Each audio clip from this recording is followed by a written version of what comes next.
This is StoryLink Radio. The professional storytellers at StoryLink Radio have been around for a long time. The Irish knew storytellers by the name Shawnee. We are committed to bringing stories to life through the spoken word as in traditional oral storytelling. We present stories of many genres: ancient myths and legends, short stories, full-length novels, science fiction, high fantasy, philosophy, traditions, classics, drama, fiction, non-fiction, romance, theater, ghosts and haunts, stories of the strange, and much, much more. Our stories may be drawn from contemporary sources or from some dusty, near-forgotten tome. Regardless, it is a treat like no other to listen to stories and tales presented in a live format with the emotion and feeling a true professional storyteller brings, conjuring up images of yesterday, tomorrow, and fantasy. So join us at StoryLink Radio and let us be your Shawnee for a time. Our stories are presented before a live audience, then recorded for the StoryLink Radio podcast for your on-demand listening pleasure. Please visit StoryLinkRadio.com for show notes, to find out how to join our live audience, and for lots of free stuff, including free audiobooks and much more. Visit www.StoryLinkRadio.com. Tonight we present Polynesian creation stories. The gods were born of the sky and earth, of Rongi the sky, and Papatuanuku the earth. And in those days the sky pressed down upon the earth, and there was no difference between the light and the darkness. Nothing could grow up then, nothing could ripen, nothing could bear fruit. And the gods, the 70 children born of Rangi and Papa, had no space for themselves. They were huddled in clefts and hollows of the earth, and the sky overlaid them. Some were upon their backs, some upon their sides, others went crawling and stooping. They had heard of light, but they had only known darkness. They wondered what light might be. They consulted as to how light might be brought to where they stayed huddled, and how space might be given to them. Tumata-uenga, the father of fierce human beings, spoke. "Let us slay our father and mother," he said, "so that they will not press upon us." But none of the other gods would side with Tumata-uenga, father of fierce human beings. Then said Tani Mahuta, father of forests and all life that inhabits them and all things that are made from timbers, "Nay, let us force them apart. Let Rongi be made a stranger to us, but let Papa remain near us and be a nursing mother to us. Let one be above us and the other beneath our feet." All thought well of what Tani Mahuta said, all except Tawiri Matia, father of winds and storms. He howled when his brother spoke of raising the sky above their heads and placing the earth beneath their feet. But the children of Rongi and Papa had agreed to sunder their parents. Then Rongo Matane, the father of cultivated food plants, tried to separate them. He tried and he failed. Tangaroa, the father of fishes and all that is in the sea, raised himself for the effort, but he was not able to do the great deed. Haumia Tiki, father of food plants that grow up without cultivation, now tried to make the separation, but his effort was without avail. Then the gods called upon the father of fierce human beings to separate the sky and the earth, but for all his fierce endeavors, Tumata-uenga could not put them apart. The gods would have given up their plan, and would have stayed huddled between the sky and the earth where there was no space for them to move and no difference between the light and the darkness, if Tani Mahuta did not stand in place where the others had made their effort. He pushed with his arms and his hands, but what he did was without avail. Then he put his shoulders upon Papa's middle. He put his feet against Rangi, the sky. His feet raised up Rangi. His shoulders pushed Papa downwards. To shrieks and mighty groans, the separation became more and more wide. "Wherefore slay your parents?" the sky groaned. "Why do you, our children, commit this dreadful deed?" the earth cried out. The gods were made dumb and moveless as earth and sky moved and shrieked and groaned. Tani Mahuta did not abate his effort. Far down beneath him he pressed the earth, far, far above him he thrust the sky. As the sky and the earth were rent farther and farther apart, light came to where the gods were. They stood upright. They moved freely and to distances.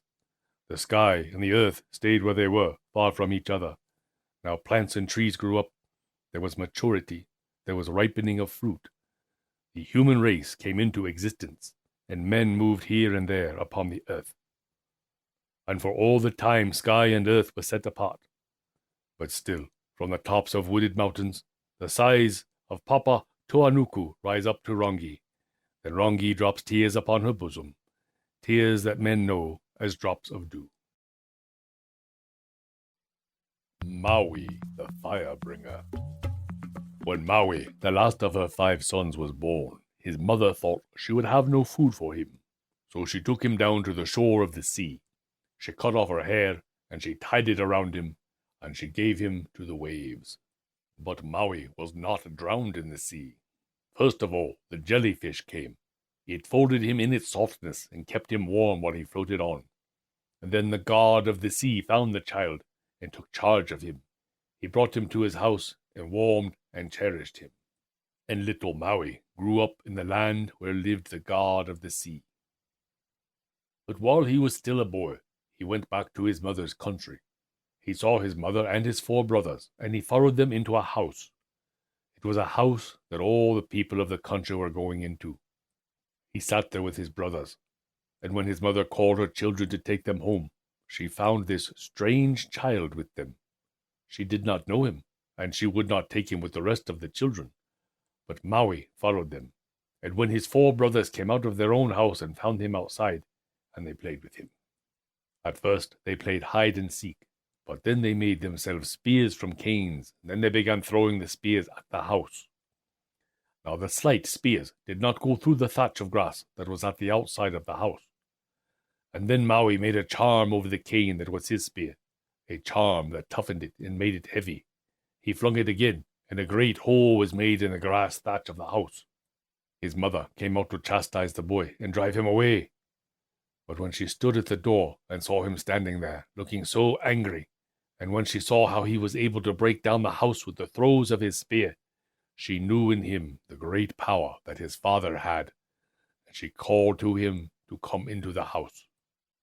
He would not come in until she had laid her hands upon him. When she did this, his brothers were jealous that their mother made so much of this strange boy. They did not want to have him with them. It was then that the elder brother spoke and said, "Never mind, let him be with us and be our dear brother." And they all asked him to come within the house. The doorpost, short post, and tall post would not let him come in. Some say that these were his uncles, and that they had been the masters of the household while the boys in the house were ungrown. Maui lifted up his spear, and he threw it at tall post and overthrew him. He threw his spear again, and overthrew short post. And after that, he went into his mother's house and was with his brothers. Now in those days, say the people who know the stories of the old times, the birds were not seen by the men and women of the islands. They flew around the houses, and the flutter of their wings was heard, and the stirrings of the branches and the leaves as they were lighted upon by the birds. Then there would be music, but the people who had never seen the birds thought that this was music made by the gods who wanted to remain unseen by the people. Now Maui could see the birds. He rejoiced in their brilliant colors, and when he called to them, they would come and rest upon the branches around the place where he was. There they would sing their happiest songs to young Maui. There was a visitor who came from another land to the country that Maui lived in. He boasted of all the wonderful things that were in his country, and it seemed to the people of Maui's land that they had nothing that was fine or that could be spoken about with pride. But then Maui called to the birds. They came, and they made music on every side. The visitor who had boasted so much was made to wonder, and he said that there was nothing in his country that was as marvelous as the music made by Maui's friends, the birds. And then, that they might be honored by all, Maui set a charm by which the birds came to be seen by men. The redbirds, the iwi, and the ahahani, and the yellowbirds, the u'u, and the mamo, and all the other bright birds. The delight of seeing them was equal to the delight of hearing the music that they made. Ever afterwards, the birds were seen and heard, and the people all rejoiced in them. This Maui did when he was still a boy, growing up with his brothers and his sisters in his mother's house. His mother must have known about fire and the use of fire, else why should she have been called Hina of the fire? And how did it come that her birds, the alai, knew where fire was hidden and how to make it blaze up? Hina of the fire, must have known about fire, but her son had to search and search for fire. The people who lived in houses on the islands did not know of it, and they had to eat raw roots and raw fish, and they had to suffer the cold. It was for them that Maui wanted to get fire. It was for them that he went down to the lower world, and that he went searching through the upper world for it. In Kahiki Mo'i, they have a tale about Maui that the Hawaiians do not know. There they tell how he went down to the lower world and sought out his great-great-grandmother, Mahoia. She was glad to see Maui, of whom she had heard in the lower world. And when he asked her to give him fire to take to the upper world, she plucked a nail off her finger and gave it to him. In this nail, fire burned. Maui went to the upper world with it, but in crossing a stream of water, Maui let the nail drop, and so he lost the fire that his great-great-grandmother had given him. Maui went back to her again, and again Mahoia plucked off a fingernail and gave it to him. But when he went to the upper world and went across the stream, he let this burning nail also drop into the water. Again he went back, and his great-great-grandmother plucked off a third nail for him. And this went on, Maui letting the nails fall into the water, and Mahoia giving him the nails off her fingers, until at last all the nails of her fingers were given unto Maui. But still Maui went on letting the burning nails fall into the water that he had to cross. And at last the nails of his great-great-grandmother's toes were given to him, all but the nail on the last of her toes. Then when he came back once more, Mahoia became blazing angry. She plucked the nail off, but instead of giving it to him, she flung it upon the ground. Fire poured out of the nail and took hold on everything. Maui ran to the upper world, and Mahoia, in her anger, ran after him. Maui dashed into the water, but now the forests were blazing, and the earth was burning, and the waters were boiling. Maui ran on, and Mahoia ran after him, and as he ran he chanted a magic incantation, so that the rain might come, so that the burning might be put out. To the roaring thunder, to the great rain, the long rain, to the drizzling rain, the small rain, to the rain pattering on the leaves. These are the storms, cause them to fall, to pour in torrents. And then the rain came on, the long rain, the small rain, the rain that patters on the leaves. Storms came, rain in torrents. The fire that raged in the forest and burned on the ground was drowned out. And Mahoia, who had followed Maui, was nearly drowned by the torrents of rain. She saw her fire, all the fire that was in the lower and upper worlds, being quenched by the rain. Mahoia gathered up what fragments of fire she could, and she hid them in the barks of different trees, so that the rain could not get at them and quench them. Maui's mother must have known where his great-great-grandmother hid the fire. If she did not, her sacred birds, the alai, knew it. They were able to take the barks off the trees, and by rubbing them together, to bring out the fire. In Hawaii, they tell how Maui and his brothers used to go out fishing every day, and how, as soon as they got far out to sea, they would see smoke rising on the mountainside. "Behold," they would say, "there is fire. Whose can it be?" "Let us hasten to the shore and cook our fish at that fire," another would say. And so, with the fish that they had caught, Maui and his brothers would hasten to the shore. The swiftest of them would run up the mountainside, but when he would get to where the smoke had been, all he would see would be the alai, the mud hen, scratching clay over burnt-out sticks. The alai would leave the place where they had been seen, and Maui would follow them from place to place, hoping to catch them when the fire was lighted. Maui would send his brothers off fishing, and he himself would watch for smoke from the fire that the alai would kindle. But they would kindle no fire on the days that he did not go out in the canoe with his brothers. "We cannot have our cooked bananas today," an old bird would say to the young birds, "for the swift son of Hina is somewhere near, and he would come upon us before we put out our fire. remember that the guardian of the fire told us never to show a man where it is hidden, or how it is taken out of its hiding place." Then Maui understood that the bird watched for his going, and that the alai made no fire until they saw him out at sea in his canoe. He knew that they counted the men who went out, and that if he was not in the number, they did no cooking that day. Every time Maui went in the canoe, he saw smoke rising on the mountainside. And then Maui thought of a trick to play on them, on the stingy alai that would not give up the fire, but left man to eat roots and raw fish. He rolled up a mat, he put it in the canoe, making it like a man, and then he hid near the shore. The brothers went fishing. The birds counted the figures in the canoe. "Ah, the swift son of Hina has gone fishing. We can have cooked bananas today." Make the fire until we cook our bananas," said the young alai.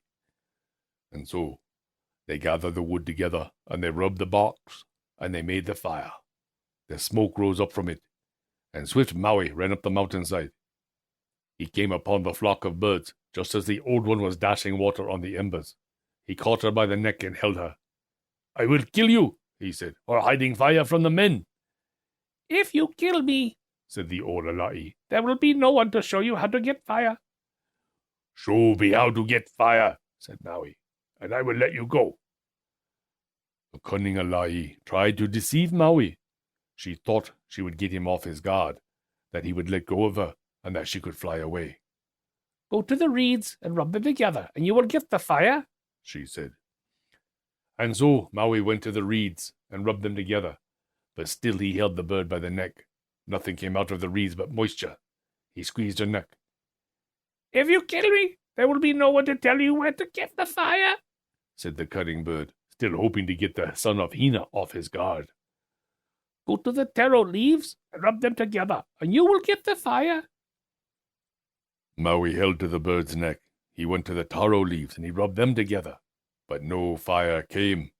He squeezed her neck harder. The bird was nearly dead now, but still she tried to deceive the man. "Go to the banana stumps and rub them together, and you will get your fire."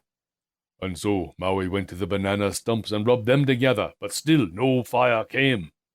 Then he gave the bird a squeeze that brought her very near her death. She showed him then the trees to go to, the ha'u tree and the sandalwood tree. He took the barks of the trees and he rubbed them together, and they gave fire. And the sweet-smelling sandalwood he called ili'aha. That is fire bark, because fire came most easily from the bark of that tree. With sticks from these trees, Maui went to men. He showed them how to get fire by rubbing them together, and never afterwards had men to eat fish and roots raw. They could always have fire now. The first stick Maui lighted, he rubbed on the head of the bird that showed him at last where the fire was hidden. And that is the reason why the alai, the mud hen, has a red streak on her head to this day. How Maui strove to win immortality for all creatures. A time came when Maui, returning to his home, said to his father, "Who now can vanquish me? I have won fire for men. I have made the sun go more slowly across the heavens. I have fished up the islands from the bottom of the sea. What thing in the world can vanquish me?" His father showed Maui where the sky and the horizon met. Flashes were to be seen there. "They are from the teeth of the goblin goddess, the great Hina of the night," he told Maui. "She is your great ancestress. She vanquishes all creatures, for she brings all creatures to death. She will vanquish you, my child." Then Maui said, "Let us both go to her fearlessly. Let us take the heart out of her body, and so end her power of bringing death to all creatures." But his father would not go to where great Hina of the night was. Maui called for companions, and the little birds of every kind assembled to go with him, the robin and the lesser robin, the thrush and the yellowhammer, and the water wagtail. With the little birds, Maui went towards the sky and where the horizon met. They went in the evening, and as they went they saw the flashing of the teeth of the gobbling goddess. Her teeth were of volcanic glass. Her mouth was wide-shaped, like the mouth of a fish. Her hair floated all around her as seaweed floats in the sea. Her eyes shone through great distances. Maui saw her and was afraid. Even great Maui was made afraid by the gobbling goddess, great Hina of the night. But Maui remembered that he had told his companions that he would find a way of giving everlasting life to men and to all creatures.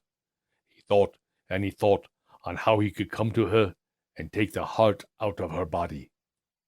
As she was sleeping, and Maui prepared to enter her terrible open mouth and take the heart out of her body and give her heart to all the creatures of the earth to eat. Then he said to the birds, "Oh, my little companions, do not laugh, do not make a sound.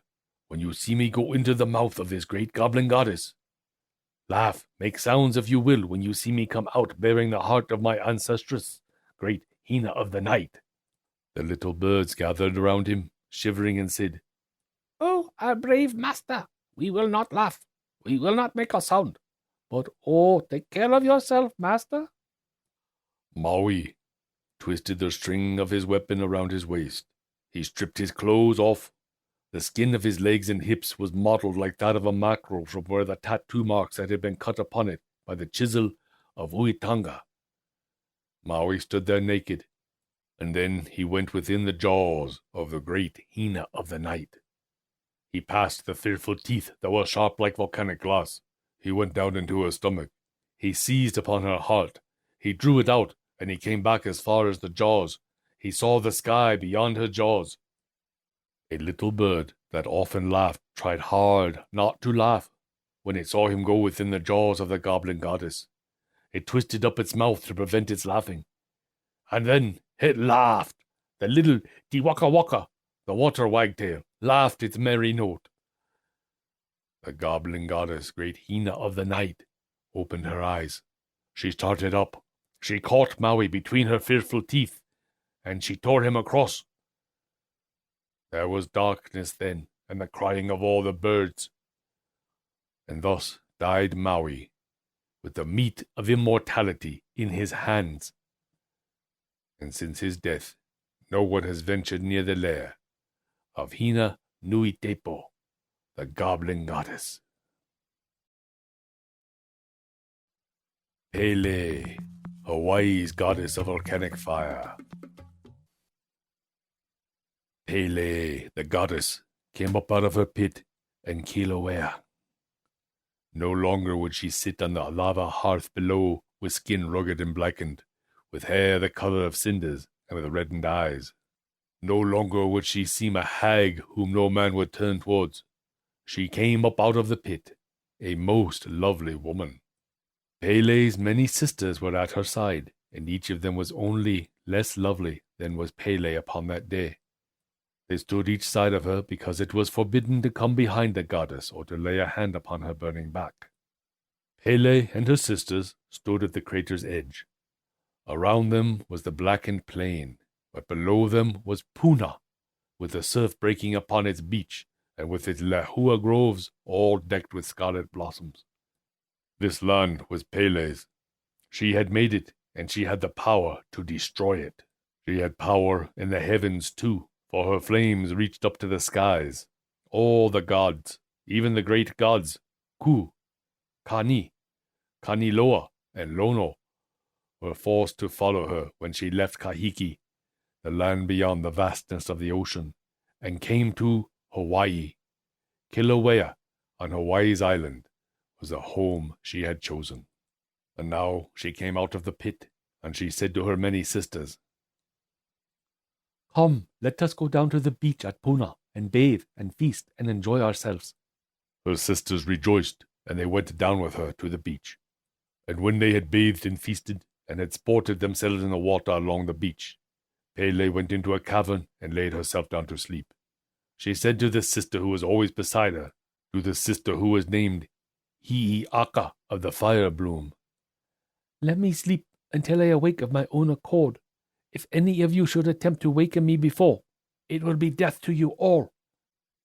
But if it has to be that one of you must awaken me, call the youngest of our sisters, Hi-iaka of the bosom of Pele, and let her bring me out of sleep.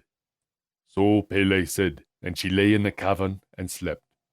Her sisters said to each other, How strange that the havoc maker should sleep so deeply and without a bedfellow. By turns they kept watch over her as she slept in the cavern. But the youngest of her sisters, the little Hi-iaka, was not by her when she spoke before going to sleep. Little Hi-iaka had gone to where the groves of Lehua show their scarlet blossoms. She was enchanted with the trees that she went amongst. She gathered the blossoms and wove them into wreaths. And then she saw another girl gathering blossoms and weaving them into wreaths, and she knew this other girl for the tree spirit, Hopoi.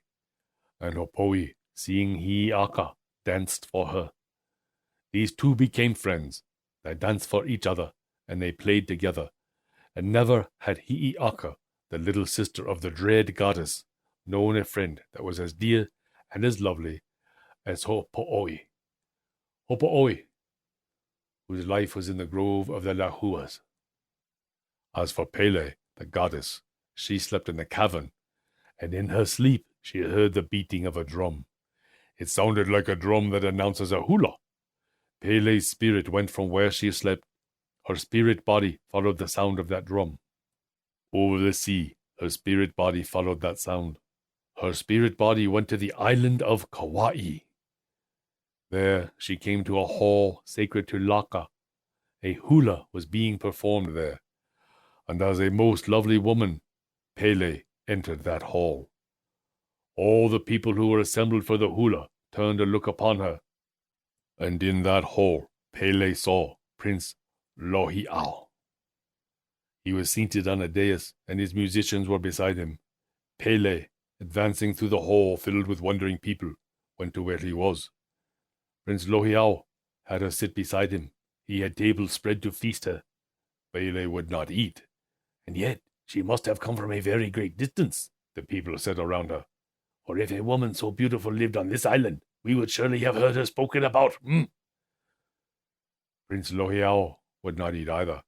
His mind was altogether on the beautiful woman who sat at the dais beside him. When the hula was over, he took her into his house. But although they were beside each other on the mat, Pele would not permit him to caress her. She let him have kisses, but kisses only. She said to him, When I bring you to Hawaii, you shall possess me, and I shall possess you.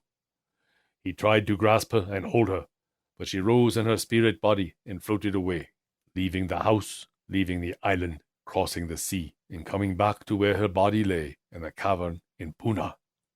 Prince Lohiau sought wildly for the woman who had been with him. He sought for her in the night, in the dark night of the ghost. And because it seemed to him that she was forever gone, he went back into his house and took his loincloth off and hanged himself with it from the ridgepole of the house. In the morning his sister and his people came into the house and found the chieftain dead. Bitterly they bewailed him, bitterly they cursed the woman who had been with him, who had brought him to his death. Then they wrapped the body in robes of tapa and laid it in a cavern of the mountainside. In Puna, in a cavern, Pele's body lay, seemingly deep in sleep. For a day and a night and a day it lay like this. None of her sisters dared to try to awaken Pele, but at last they became frightened by the trance that lasted so long. They would have their youngest sister, Hi-iaka, awaken the woman of the pit. At the end of another day, they sent for her. And Hi-iaka saw the messenger coming for her as she stood in the grove of lahua trees with her dear and lovely friend, Hopoi, beside her. She watched the messenger coming for her, and she chanted this mele. From the forest land at Papalahuahi to the garlands heaped at Kaua-ka'ala, the lahua trees are wilted, scorched, burnt up, consumed are they by the fire of the woman of the pit. But Hopoi, her friend, said, It is not true what you chant. See, our lahuas are neither wilted nor burnt up. If they were, I would no longer be able to see you nor to speak with you. Why then do you lament? You will stay with me, and we shall gather more blossoms for garlands. But Hi-iaka said, Even as I saw the messenger who is come to take me away from you, I saw our trees destroyed by Pele's fires. And then the messenger came to them and told Hi-iaka that she was to return to where she had left her sisters. She took farewell of Hopoi and went to where her sisters awaited her. They brought her within the cavern, and they showed her Pele lying there, without color, without stir. And then Hi-iaka, the youngest of her sisters, went to Pele's body and chanted over it, and the spirit body that had been hovering over the prostrate body entered back into it. The breath entered the lungs again. Pele's bosom rose and fell. Color came into her face. Then the woman of the pit stretched her body. She rose up, and she spoke to her sisters. They left that place. They went back into Pele's dwelling place, into the pit of Kīlauea. And then, after a while, Pele spoke to her sisters, one after the other. She said to each of them, Will you be my messenger and fetch our lovers, yours and mine, from Kauai? None of the elder sisters would go. Each one understood how dangerous such a mission would be. But when Pele spoke to Hi-iaka, the youngest of her sisters, the girl said, Yes, I will go and bring back the man. Her sisters were dismayed to hear Hi-iaka say this. The journey was long, and for anyone who would go on the mission that Pele spoke of, the danger was great. Who could tell what fit of rage and hatred might come over the woman of the pit, rage and hatred against the one who would be with the man she would have for her lover. And Hi-iaka, who had agreed to go upon such a mission, was the youngest and the least experienced of all of them. They tried to warn her against going, but they dared not speak their thought out to her. Besides, they knew that Hi-iaka was so faithful to Pele, her chieftain, and her elder sister, that she would face every danger at her request. Then Pele said to Hi-iaka, When you have brought our lover here, for 5 days and 5 nights he shall be mine. After that he shall be your lover. But until I have lifted the tapu, you must not touch him, you must not caress him, you must not give him a kiss. If you break this tapu, it shall be death to you, and to Prince Lohi'au. Her sisters made signs to her, and Hi-iaka delayed her departure. She stood before Pele again, and Pele reproached her for her dilatoriness. But now Hi-iaka spoke to her elder sister and chieftainess and said, I go to bring a lover to you while you stay at home, but going I make one condition. If you must break out in fire and make raids while I am gone, raid the land that we both own, but do not raid where the lehua groves are. Do not harm my friend Hopoi, whose life is in the lehua groves. She said this, and she started on her journey. But now the length of the journey and its dangers came before her and made her afraid. She saw herself alone and powerless going upon that long way. Once again she returned to where the woman of the pit sat. She asked that she be given a companion for the journey. She asked that a portion of Pele's mana or magic be given her. Pele did not deny her this. She called upon the sun and the moon, the stars, the wind, the rain, the lightning and thunder, to give aid to her sister and her messenger. And now that mana was bestowed on her, Hi-iaka started on the way that led across the islands and over the seas to the house of the man whom her sister desired. Her sister, Pele, the dread fire goddess. Far did Hi-iaka and her woman companion journey. Long were they upon the way. Many dangers did they face and overcome. And at last they came to the village that had Lohi'au for its lord. Why have you come? Said the people who entertained the worn travelers. I have come to bring Prince Lohi'au to Pele, that they may be lovers. Lohi'au has been dead many days. He fell under the spell of a witch, and he took his own life. Then they pointed out to her the cave in the mountainside in which her sister had laid the body of Lohi'au.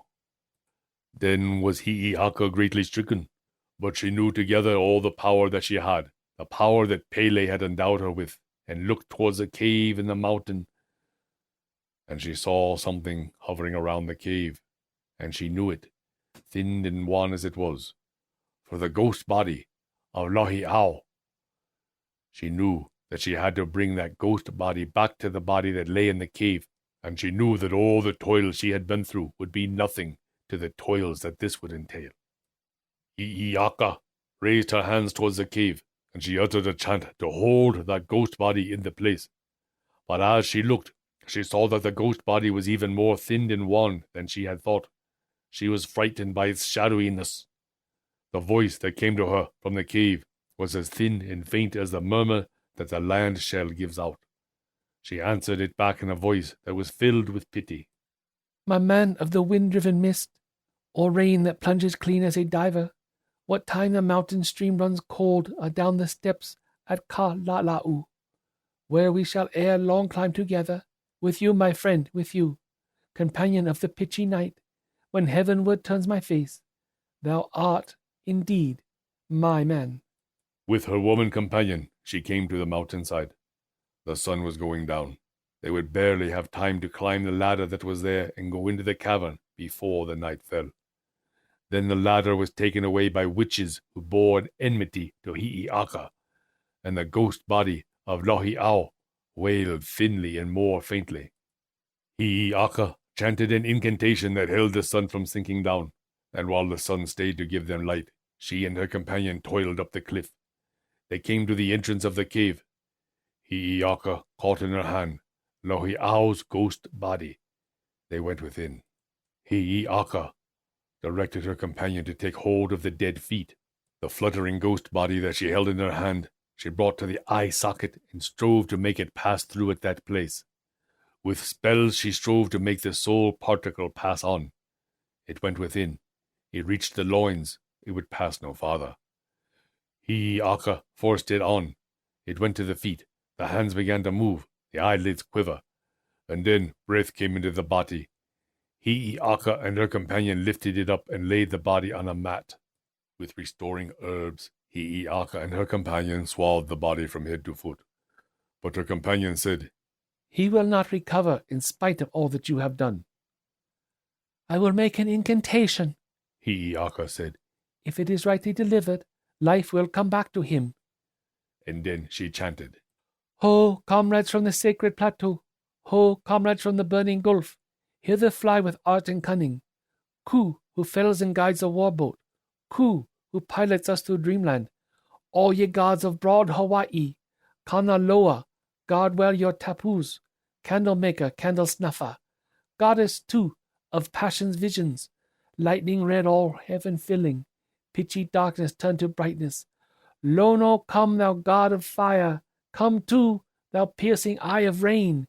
Speed, speed, my prayer upon its quest. More and more incantations Hi-iaka made as the night passed and the day following passed. The people of the place were kept at a dance so that Hi-iaka's task might not be broken in on.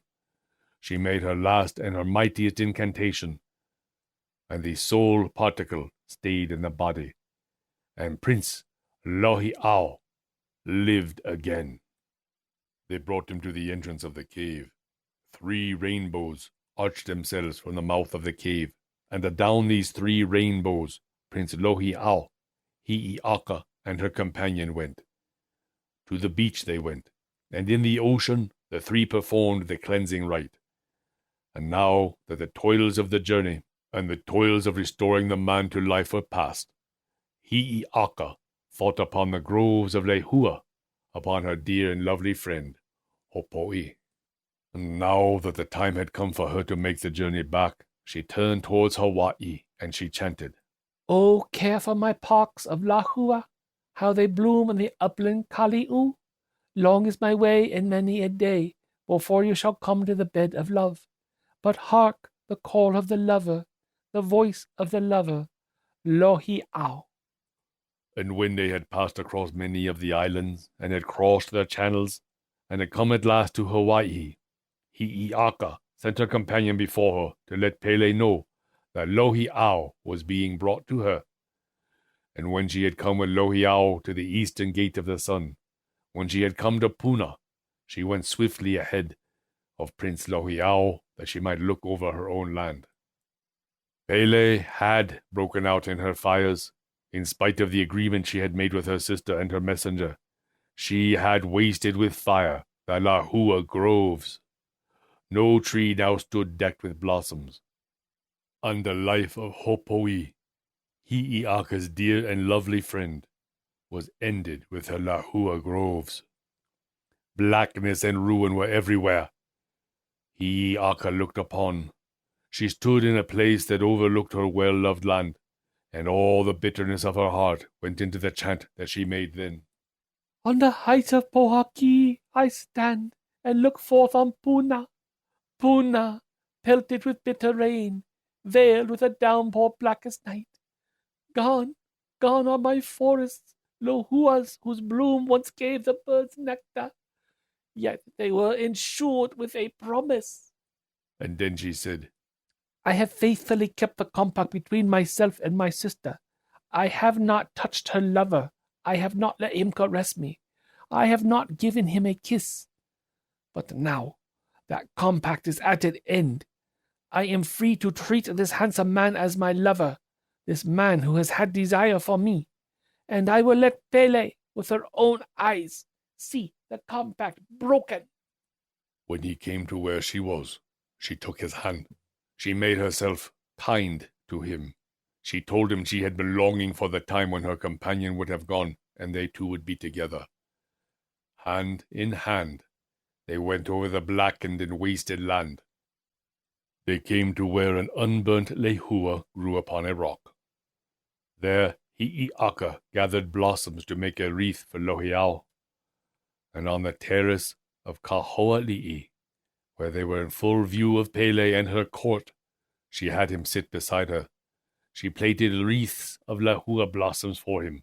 She put them around his neck, while he, knowing nothing of the eyes that were watching them, became ardent in love-making. Draw nearer, said Hi-iaka. Draw nearer, so that I may fasten this wreath around your neck.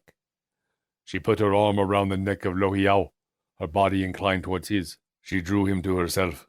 The sisters around Pele cried out at that. Hi-iaka kisses Lohiau. Look, look, Hi-iaka kisses Lohiau. Mouths were made for kissing, Pele said, but the flame came into her eyes. And then Pele commanded her sisters to put on their robes of fire and go forth and destroy Lohiau. In their robes of fire they went to where he was. When they came to him, they threw cinders upon his feet and went away again. But Pele knew that they had made only a pretense of destroying the man. The cauldron within her pit bubbled up. She called upon her helpers, upon Lono Makua, Ku Pulu, Ku Mokuhali, Ku Alanawa'u. At first they would not help her to destroy Lohiau. Rather, with their own hands did they roll the fires back into the pit. And then did Pele threaten her helpers. And then did Lono Makua go forth to do Pele's bidding. Lohiau saw the fires coming towards him, and he chanted. All about his flame the cock blade rent. The cocoa palms that tufted the plain are gone, all gone, clean down to Kapoho. On rushes the dragon with flaming mouth, eating its way to Omo-olala. For tinder it has the air of the fern. A ghastly rain blots out the sky. The sooty birds of storm whirl through the vault. Heaven groans, adrip as with dragon blood. The fires that rolled towards them spared Hi-iaka. Lohiau, choked by the vapor, fell down, and the lava flow went over him. And so Hi-iaka lost the one whom she had come to love, as she had lost her lahua groves and her dear and lovely friend Hopoi, through the rage of her sister Pele, the dread goddess. In her grief she would have broken up the strata of the earth, and would have let the sea rise up to destroy the islands, if Kani had not appeared before her. Kani, the earth shaper. Kani soothed her mind, and she went back to the pit and sat amongst her sisters. Once a man who was a great sorcerer came down into the pit. What is the purpose of your visit? He was asked. I have come to know why Lohiau, my friend, has been destroyed, he said. He and Hi-iaka kissed the man from his tapu for Pele, the sisters answered. He tasted death at Ha'ina, Why was he made to taste death again in Hawaii? Pele, seated at the back of the pit, spoke. What is it that you say? That Lohi'au tasted death at Ha'ina? Yes, Hi-iaka brought his soul and his body together again. Then they sailed for Hawaii. Then Pele said to her youngest sister, Is this true? Is it true that you found Lohi'au dead and that you restored him to life? It is true, and it is true that not until you had destroyed my friend Hopoi did I give a caress to Lohi'au. So Hi-iaka said, and Pele, the woman of the pit, became silent. And then the sorcerer, Lohi'au's friend, said, I would speak to Pele. But which is Pele? I have a test. Let me hold the hand of each of you, O divine women, so that I may know which of you is the goddess.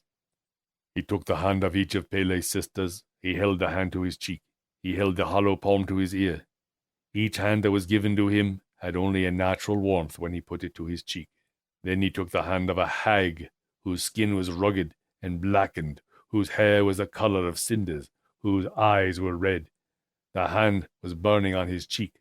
From the hollow of the hand came reverberations of the sounds made by fountains of fire.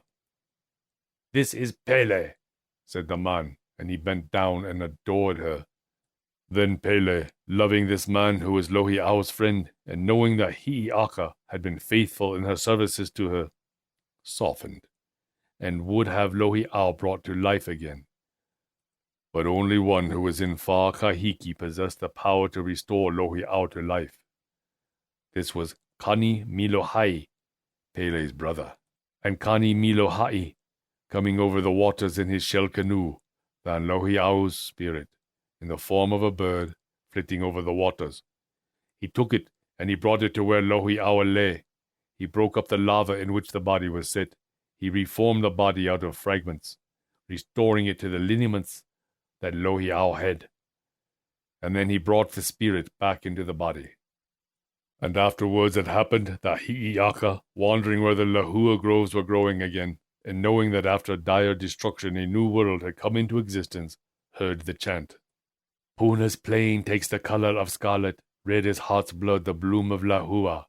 The nymphs of the pit string hearts in a wreath.